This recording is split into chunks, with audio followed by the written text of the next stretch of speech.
Halo dan selamat datang kembali. Kali ini kita akan coba bedah bab 14 dari materi Thank You for Arguing. Iya, bab yang menarik ini. Fokusnya di bagian membuat koneksi, terutama ada istilah unik nih, penyesuaian Chandler-Bing. Sumber kita ya dari kutipan buku itu. Betul. Jadi misi kita kali ini apa ya?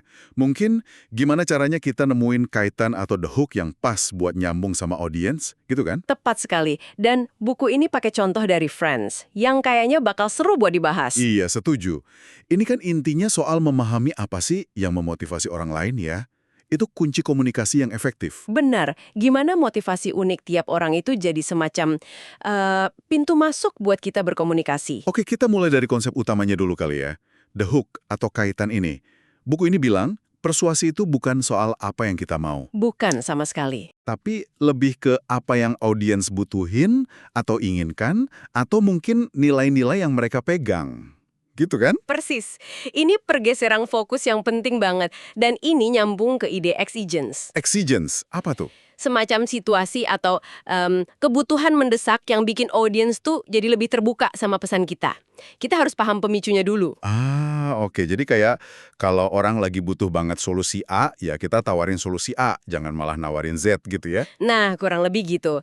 Kita cari momen atau kondisi yang pas di mana mereka emang lagi butuh dengerin kita. Contoh dari Friends ini kayaknya ngebantu banget buat ngegambarin ya. Kita mulai dari Ross deh, si paling pinter. Ross. Kaitannya apa tuh? Katanya sih rasa ingin tahu intelektualnya, sama mungkin sedikit rasa nggak pede kalau kelihatan nggak tahu sesuatu. Iya, menarik ya. Jadi kita bisa mancing dia dengan pertanyaan yang bikin penasaran. Kayak contoh di buku, kucing ada hubungannya sama dinosaurus nggak sih? Gitu. Benar. Dan ini nggak cuma soal Ross aja kan ya? Maksudnya di luar konteks Friends. Tentu, pelajaran umumnya kita bisa dekati seseorang dengan misalnya menghargai keahlian mereka, atau ya itu tadi, memicu rasa ingin tahu mereka. Itu bisa jadi kaitan yang kuat. Terus ada Phoebe. Dia kan idealis, tapi prioritasnya suka unik banget. Ingat nggak kasus kucing bau sama kucing jelek? Haha, iya ingat. Itu contoh bagus banget. Nah, gimana tuh cara ngaitin orang kayak Phoebe? Kan nggak bisa langsung kita ubah pandangannya gitu aja. Betul. Ini masuk ke teknik yang namanya peningkatan prioritas. Jadi kita nggak berusaha mengubah nilai dasarnya dia. Tapi, Tapi kita coba menyelaraskan argumen kita sama apa yang lagi jadi prioritas utama dia saat itu. Atau kita bingkai ulang argumen kita biar nyambung sama prioritasnya. jadi kayak menggeser fokusnya gitu ya, ke nilai dia yang lain yang kebetulan relevan sama tujuan kita. Bisa dibilang gitu. Ini sering dipakai loh misalnya buat penggalangan dana. Kita tonjolkan aspek yang paling kena di hati target donatur saat itu juga. Menunjukkan pentingnya kita paham komitmen audiens. Nah, sekarang kita ke judulnya nih, penyesuaian Chandler-Bing. Buku ini kan nyebut kaitannya dia itu soal gimana caranya kelihatan oke atau pinter, mungkin lewat humor atau angka. Penyesuaian di sini maksudnya gimana ya? Nah, ini dia bagian yang menurut saya paling menarik. Penyesuaian Chandler-Bing itu bisa kita lihat sebagai cara Chandler menggunakan humornya, sarkasmenya, kecerdasannya itu. Iya. Situasi persuasif. Alat buat apa tuh? Ya buat navigasi obrolan, buat meredakan ketegangan, atau kadang secara halus ngarahin pandangan orang lain biar dia kelihatan lebih in control atau lebih baik dengan gayanya dia. Semacam penyesuaian retoris yang spontan gitu. Wah, jadi kayak strategi komunikasi ya. Bukan cuma sekedar nyeletuk lucu aja. Menarik banget. Terus, gimana dengan yang lain? Monica, Joey, Rachel, secara singkat aja. Oke, kalau Monica kaitannya jelas ke keteraturan, kebersihan, peran dia sebagai tuan rumah atau yang ngurusin. Jadi kita bisa main di keinginannya buat kontrol dan kepedulian. Beda banget sama Joey ya. Jauh, Joey itu kaitannya lebih ke hal-hal mendasar.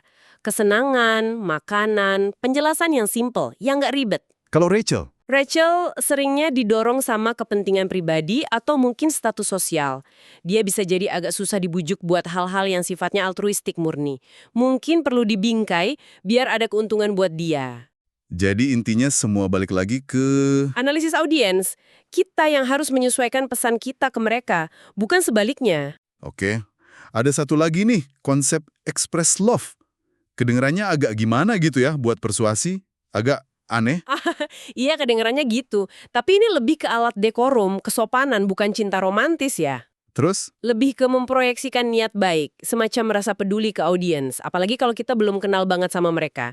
Cukup ada di pikiran kita aja, tapi terpancar lewat tatapan mata atau sikap, itu udah bisa bangun kepercayaan. Oh, jadi lebih ke menunjukkan kita peduli, atau setidaknya pura-pura peduli tapi tulus gitu ya? Nah, bisa dibilang gitu. Menunjukkan kita setidaknya mencoba memahami sudut pandang mereka. Buku ini kan nyebut ungkapan bless their heart. Walaupun kadang ironis ya, itu contoh ekstrim gimana kita berusaha nunjukin semacam kepedulian atau paling nggak pengakuan lah ke audiens yang mungkin sulit. Oke, jadi kalau kita tarik kesimpulan nih buat pendengar, apa intinya? Intinya jelas banget. Persuasi yang efektif itu fokusnya harus ke audiens. Temukan kaitan mereka. Iya, temukan kaitan mereka, kebutuhan mereka, nilai-nilai mereka, apa yang jadi prioritas mereka, bahkan pemicu situasional mereka. Fokusnya geser dari diri kita ke mereka. Dan ini butuh, semacam kepekaan gitu. Betul. Butuh dengerin aktif, ngamatin, dan benar-benar mencoba memahami apa sih yang bikin orang lain tergerak. Sebelum kita coba membujuk mereka, ini bukan manipulasi licik loh ya. Tapi lebih ke, Lebih ke empati yang strategis. Memahami kaitan itu langkah pertama biar komunikasi kita nyambung dan relevan buat mereka. oke. Nah, sebagai penutup nih, mungkin ada satu hal buat direnungkan ya. Bab ini kan pakai karakter Friends yang, ya bisa dibilang motivasinya lumayan statis lah ya. Iya cenderung konsisten. Tapi kalau di kehidupan nyata, kaitan orang itu kan bisa berubah-ubah ya. Tergantung waktu, situasi. Banget. Nah, mungkin tantangannya buat Anda di rumah. Coba deh mulai perhatikan kaitan orang-orang di sekitar Anda. Gimana motivasi mereka bisa geser tergantung mood, konteks, atau mungkin fase hidup mereka. Itu pertanyaan bagus buat refleksi. Iya kan? Sesuatu buat Anda pikirkan. Sampai jumpa di pembahasan kita berikutnya ya.